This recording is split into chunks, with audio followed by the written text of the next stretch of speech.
एकदम से बढ़ गई है। अब हालत ये हो गई है कि मनेर के लड्डू लेने और 4 जून का ऑर्डर देने के लिए बीजेपी वालों की भीड़ अब बढ़ती जा रही है।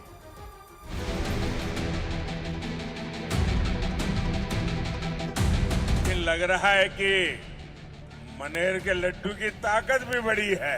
4 जून के लिए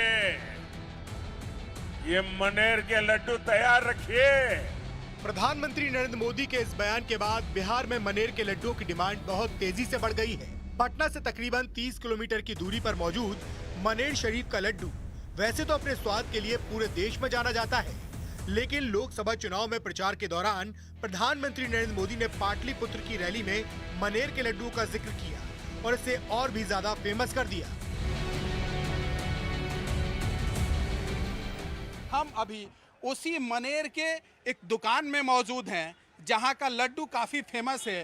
दूर दूर से लोग यहां पहुंचते हैं लड्डू खाने के लिए और इस लड्डू का जीआई टैग भी है। तस्वीर एक बार दिखाने की कोशिश करेंगे जहां का लड्डू काफ़ी फेमस है। कहीं से भी लोग अगर इस रास्ते से गुजर रहे होते हैं तो इस दुकान में पहुंचते हैं लड्डू खाने के लिए। दुकानदार का भी साफ तौर पर यह मानना है कि जब से प्रधानमंत्री नरेंद्र मोदी ने यहाँ के लड्डू का जिक्र किया है, इनका बिक्री भी बढ़ गया है और 4 तारीख यानी मतगणना के दिन उसके लिए स्पेशल तैयारी भी शुरू हो चुकी है। प्रधानमंत्री से मनेर के लड्डुओं की तारीख सुनकर बीजेपी के कार्यकर्ताओं ने 4 जून के लिए पहले से लड्डुओं का ऑर्डर देना शुरू कर दिया है। इसके साथ ही दुकान के मालिक ने भी लड्डू बनाने की तैयारी तेज कर दी है।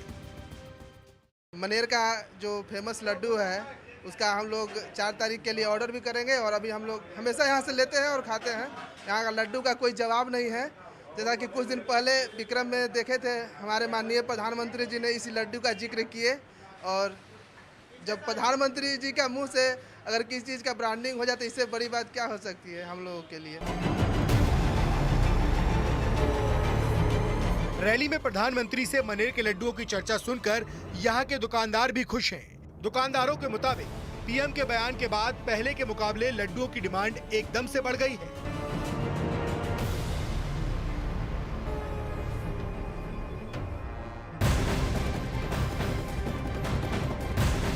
और वहीं पाटलिपुत्र सीट से बीजेपी प्रत्याशी रामकृपाल यादव ने दावा किया है कि बीजेपी का 400 पार वाला नारा 4 तारीख को सच होने वाला है। न्यूज 18 इंडिया से खास बातचीत में रामकृपाल यादव ने कहा कि उन्होंने राजनीति में रहकर मेवा नहीं खाया है बल्कि जनता की सेवा की है और इसीलिए जनता उनके साथ है। रामकृपाल जी, प्रधानमंत्री नरेंद्र मोदी जब यहाँ पहुंचे थे तो उन्होंने मनेर के लड्डू का जिक्र किया था कि मनेर का लड्डू आप लोग तैयार रखिए। आपके जीत का मार्जिन क्या होगा? जीत का मार्जिन जो उत्साह देख रहा हूँ, ये आप भी खुद देख रहे होंगे, पूरे पाटलिपुत्र के हर इलाके में लोगों का जो आशीर्वाद मिल रहा है, बहुत बड़ा अंतर होने वाला है। बीजेपी को देश भर में कितनी सीटें आएंगी, क्या लगता है? 400 पार हो गया, 400 पार हो गया। अभी तक जो रिपोर्ट है उसके हिसाब से 400 पार कोई नहीं हो सकता है। कंफर्ट मेजोरिटी अभी छठा चरण में ही मोदी जी को मिल गया है। क्या आपने मनेर के लड्डू का ऑर्डर दे दिया है, चाहे आपके कार्यकर्ताओं ने दे दिया है? बिल्कुल उत्साह के साथ हर घर में लड्डू बन रहा है। मनेर के लड्डू पूरे बिहार में जाएगा, पूरे देश में जाएगा 4 तारीख को। इतना उत्साह है लोगों का, विश्वास भी है, क्योंकि मैंने सेवा किया है ना, मेवा नहीं ना खाया है। मेवा खाने वाले जाएंगे और सेवा करने वाले आएंगे। ये थे रामकृपाल यादव जो साफ तौर पर ये कह रहे हैं कि जो इन्होंने काम किया है उसका इनाम उनको 4 तारीख को मिलेगा। कैमरामैन अश्वनी के साथ चंद्रमोहन कुमार, पाटलिपुत्र, न्यूज 18 इंडिया। और वही न्यूज 18 इंडिया से खास बातचीत में उत्तराखंड के सीएम पुष्कर सिंह धामी ने कांग्रेस और आम आदमी पार्टी पर निशाना साधा। पुष्कर सिंह धामी ने कहा कि पंजाब में कांग्रेस और आम आदमी पार्टी अलग अलग लड़ने का ड्रामा कर रहे हैं। पुष्कर सिंह धामी ने कहा कि इंडिया गठबंधन नहीं है बल्कि ठग बंधन है। पंजाब के सीएम कहते हैं कि 13 सीटें आम आदमी पार्टी जीत रही है और इंडिया अलायंस से अब आवाज़ उठनी शुरू हो गई है कि 300 सीटें इस बार इंडिया अलायंस जो है वो जीत रहा है। देखिए, इंडिया अलायंस इस बार बुरी तरह से साफ होने वाला है और पंजाब की मैं बात करूं तो पंजाब हो या दिल्ली और हरियाणा, इन दोनों राज्यों में आप पार्टी और कांग्रेस पार्टी एक गठबंधन बनाकर लड़ रही हैं, अलायंस में लड़ रही हैं, एक साथ हैं और पंजाब में अलग अलग लड़ रही हैं। तो ये ठगबंधन है, ये गठबंधन नहीं है। और यहाँ पर पंजाब में आप पार्टी की सरकार बनाई है यहाँ की जनता ने, जनता अपने आप को ठगा महसूस कर रही है। अब अमृतपाल खडूर साहब से चुनाव लड़ रहे हैं, ऐसे माहौल में किस तरह से बीजेपी खासतौर पर केंद्र की सरकार नजर बनाए?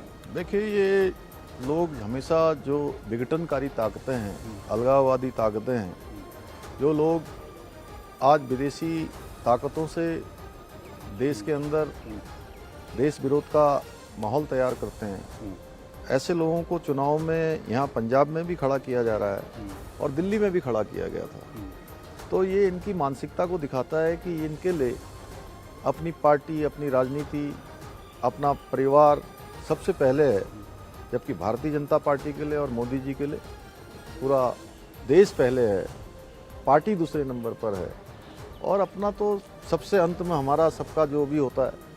तो हम लोग इस आधार पर काम करने वाले लोग हैं।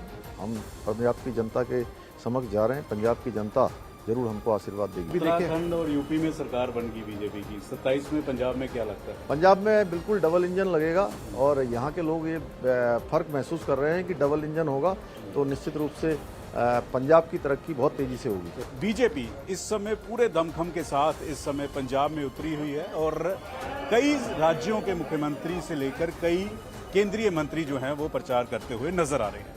अपने सहयोगी अजय और सुखजिंदर के साथ पंकज पाई, न्यूज़ 18 श्रीनंदपुर साहब। और एक बहुत बड़ी खबर आपको बता दें, अखिलेश यादव ने मुस्लिमों को आरक्षण देने का समर्थन किया है। न्यूज़ 18 इंडिया से एक्सक्लूसिव बातचीत में अखिलेश यादव ने कहा कि जो आबादी में कम है उसे आरक्षण मिलना चाहिए। अखिलेश ने मुसलमानों को आरक्षण देने की वकालत की है। योगी आदित्यनाथ ने कहा कि हम एसटी, ओबीसी वाले आरक्षण में से मुस्लिम आरक्षण निकाल के मुस्लिमों को तो नहीं देने देंगे और कांग्रेस और इंडिया गठबंधन अगर सरकार में आई तो ये करने जा रही है। क्या ऐसा प्लान है? देखिए, जो आरक्षण की व्यवस्था है ना आप समझती हो ना हमारे जो मुख्यमंत्री वो समझते हैं। आप हमें क्यों टारगेट मैं इसलिए बोल रहा हूँ कि मीडिया मंडल भी बदलेगा, क्योंकि आरक्षण का व्यवस्था जो है वो मैं आपको समझाता हूँ, शायद कम समय में समझ पाए। आरक्षण की जो व्यवस्था थी, किसी भी पढ़े लिखे नौजवान से आप पूछ लें, पहले जो मेरिट बनती थी उसमें पिछड़े, दलित और आदिवासी जनरल मेरिट में भी आ जाते थे। जनरल मेरिट से पाबंदी करने के बाद आज आपने जो 40% का स्लॉट तैयार किया है, और यूं कहें कि 50% का स्लॉट उन लोगों के लिए है जो आबादी में कम है। उसी में धर्म आता है। अगर 50% में धर्म आता है और केवल अपने लोगों के लिए कर दिया है, तो सोचिए आरक्षण किसने पिछड़े दलितों का छीना और किसने आरक्षण उन लोगों का बढ़ाया। इसलिए कह रहे हैं कि अगर वो देंगे, आप इनको दे दोगे, एक मिनट, अगर आप इनको दे दोगे तो ये इसलिए किया जा रहा है ताकि आप वोट बैंक को हासिल कर सको। नहीं, ये आप कभी नहीं समझ पाओगे। आप इसलिए नहीं समझ पाओगे, जो सुन रहा होगा और जो पढ़ा लिखा नौजवान है वो बात समझता है कि पिछड़े, दलित, आदिवासी ये हमारे जनरल में आते थे। जब मेरिट बनती थी तो आबादी उनकी जनरल में पहुंच जाती थी। इनको पाबंदी करके उनके अपने उसमें आरक्षण में रोक दिया है। जो 50% आरक्षण है उसमें 10% EWS है, 40% में धर्म है और जो अगड़े लोग हैं वो लोग हैं। तो असली तो ये है कि दिया और छीना अगर किसी ने है तो भारतीय जनता पार्टी ने। वही कांग्रेस के सीनियर नेता और गुरदासपुर से उम्मीदवार सुखजिंदर रंधावा ने लोकसभा चुनाव को लेकर बड़ा दावा कर दिया है। न्यूज़ 18 इंडिया से खास बातचीत में रंधावा ने कहा कि बीजेपी के साथ आम आदमी पार्टी पर भी सवाल खड़े किए हैं। भाजपा को देश में कितनी सीटें आ रही? देखिए, ये मेरे को कितनी आएंगी या नहीं आएंगी, गवर्नमेंट उनकी नहीं आएगी, ये तो पक्का हो गया है। वो मैं इसलिए कह रहा हूँ कि जो प्राइम मिनिस्टर साहब की बॉडी लैंग्वेज है, घबराए हुए हैं, डरे हुए हैं और जैसी बातें कर रहे हैं वो प्राइम मिनिस्टर का लेवल नहीं है। प्राइम मिनिस्टर का लेवल बहुत ऊंचा होता है। 10 साल प्राइम मिनिस्टर रह जाना और छोटी बात के ऊपर आ जाना, ये अनफॉर्चुनेट है और देश के लिए खतरनाक है। अगर बात करें 2022 के विधानसभा और लोकसभा, तो लीड बढ़ेगी क्या, कोई अंदाजा? पहले ही हम जीतकर 6 आए हैं एक हम 1000 वोट पर कम वोट पर है तो हमारी लीड वैसी उससे ज़्यादा रहेगी, क्योंकि उस टाइम बदलाव का था। अब तो बदलाव की बात ही नहीं है। लोग ठगे हुए महसूस कर रहे हैं। ना प्राइम मिनिस्टर साहब ने कुछ दिया, ना पंजाब के मुख्यमंत्री ने दिया, दोनों ने बातें दी। तो लोग अब बातें नहीं सुनना चाहते और उनको पता है कि पार्लियामेंट में जाकर जो बोलेगा, जो बॉर्डर की प्रॉब्लम्स हैं, बॉर्डर के देखिए हमारी गवर्नमेंट थी तो हमने उस टाइम मेडिकल कॉलेज का पूरा काम कर दिया, 8 एकड़ ज़मीन भी दे दी, पहले जो थी उसमें ऐड कर दिया, 100 बेडेड हॉस्पिटल भी दे दिया। आज तक वो मेडिकल कॉलेज का 3 बार प्राइम मिनिस्टर साहब आ गए हैं। चीफ मिनिस्टर हर रोज़ गली गली कर रहा है, पर चीफ मिनिस्टर साहब ने पहले दिन कहा हम 16 मेडिकल कॉलेज बनाएंगे और